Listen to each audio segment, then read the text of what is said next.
Ryan Garcia successfully debuted in the elite welterweight division by defeating Mario Barrios. Garcia became the new WBC champion. The fight was a tremendous commercial success. Garcia's guaranteed purse was $10 million. Considering his massive media popularity and the expected high PPV sales, his total earnings are estimated at around $20 million. Was WADA involved in testing for the Garcia vs Mario Barrios fight? I saw Ryan in his bout with Rolando Romero, and he didn't look like that there. If he fights me next, I will gladly accept the challenge. But WADA must be involved. We'll meet in the middle. We are two big stars. We don't need titles to make this fight happen. I think it would be a great matchup. I'm here for big fights. A bout between me and Ryan Garcia would be huge and spectacular. I want to fight him. If he's willing to make it happen, it will be easy to arrange. We just need to make sure Ryan is enrolled in the program and that there's no cheating. Light heavyweight boxer Atif Oberton defeated Joseph George by technical knockout. In the first round, the fighters clashed heads. At the end of the round, George sat down on his stool in his corner, then suddenly lost consciousness and fell to the canvas. The boxer required medical assistance. Later, he regained consciousness and was able to leave the arena on his own.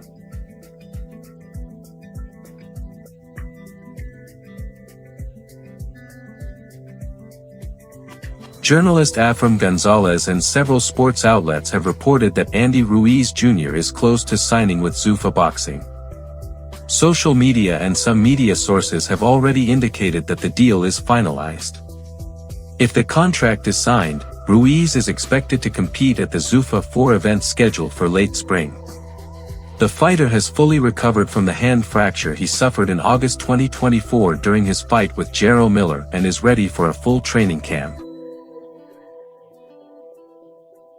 The situation surrounding Zanabek Alimkhanuly is one of the most discussed topics. Despite the doping scandal, the boxer has maintained his position in the division's hierarchy. The WBO suspended Zanabek for 1 year, with the suspension lasting until December 2nd. The main victory for his lawyers and managers is that Zanabek was not stripped of his WBO title. The IBF belt also remains in his possession, making him a rare example of a champion who, despite being temporarily suspended, still holds his titles. Zanabek's representatives expressed gratitude to the fans and emphasized that the titles remain in his hands. The forced layoff will be used to prepare for his next title defense.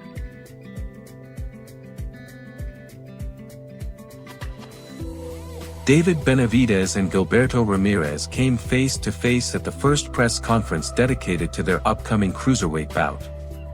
The fight will take place on May 2nd at the T-Mobile Arena in Las Vegas. I'm very, very happy that Cinco de Mayo falls on a weekend this year. Traditionally, on this day, great fighters such as Julio Cesar Chavez have performed. But the fact that two Mexicans will battle for world titles in the main event makes this occasion special. And I'll tell you why. For the first time in history, the first ever Mexican super middleweight world champion and the first ever Mexican cruiserweight world champion will face the monster Benavidez, who, as we know, is ready for anything. He will go all out from the first round to the 12th. So I expect this fight to be like a war, a classic Mexican war, and that's exactly what boxing fans want to see.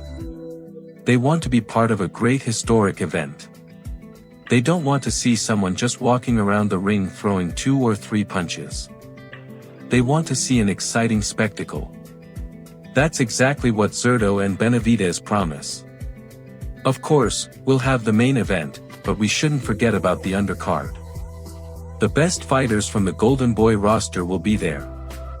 Fighters from PBC have joined forces to deliver the most thrilling fights for the fans. Just imagine, between the two of them, they have around 55 knockouts. So don't tell me they're just going to box cautiously and bore the audience. No, they're going to put on a great show, because both of them are not only technical but true fighters, and there will be pressure on them. Bivol, this is the #1 fight for you at light heavyweight. Yes, Bivol, better Biv. Ideally, the top 3 opponents after this fight would be Bivol, Better Biv, and Canelo. Dmitry Kudryashov spoke about the potential fights of Makhmudov vs Fury and Pacquiao vs Provodnikov. I already told Aslambek that he needs to believe in himself, and he truly has everything it takes to win. He has serious punching power, and Fury doesn't look like the most durable boxer, since we've seen him on the canvas more than once. It seems to me that Makhmudov hits no weaker than Wilder, so there are definitely chances. But Fury is the kind of fighter who can confuse and tie up anyone. That's where the coaching staff will really need to focus on the right tactics for fighting Fury. It's very difficult. I know they've had a lot of sparring, and I'm very happy for Ruslan because he may finally earn more than he has in his entire career. So you can only be happy for the guys. If the fight has been announced, why wouldn't it happen? I just hope they hit each other as little as possible, suffer as few injuries as possible, and earn as much money as possible. At their age, it's probably no longer logical to talk about long-term boxing ambitions. They've already gone through a lot and accomplished almost everything possible in the ring. They are respected names, and now I'd like to see them truly make good money. But we know Ruslan and his character, so it could turn into a serious fight. That's all for now, friends. Thank you very much for watching. Alexander Petrov was with you. Leave your opinions in the comments, like the video, subscribe to the channel, and see you in the next episode. Goodbye.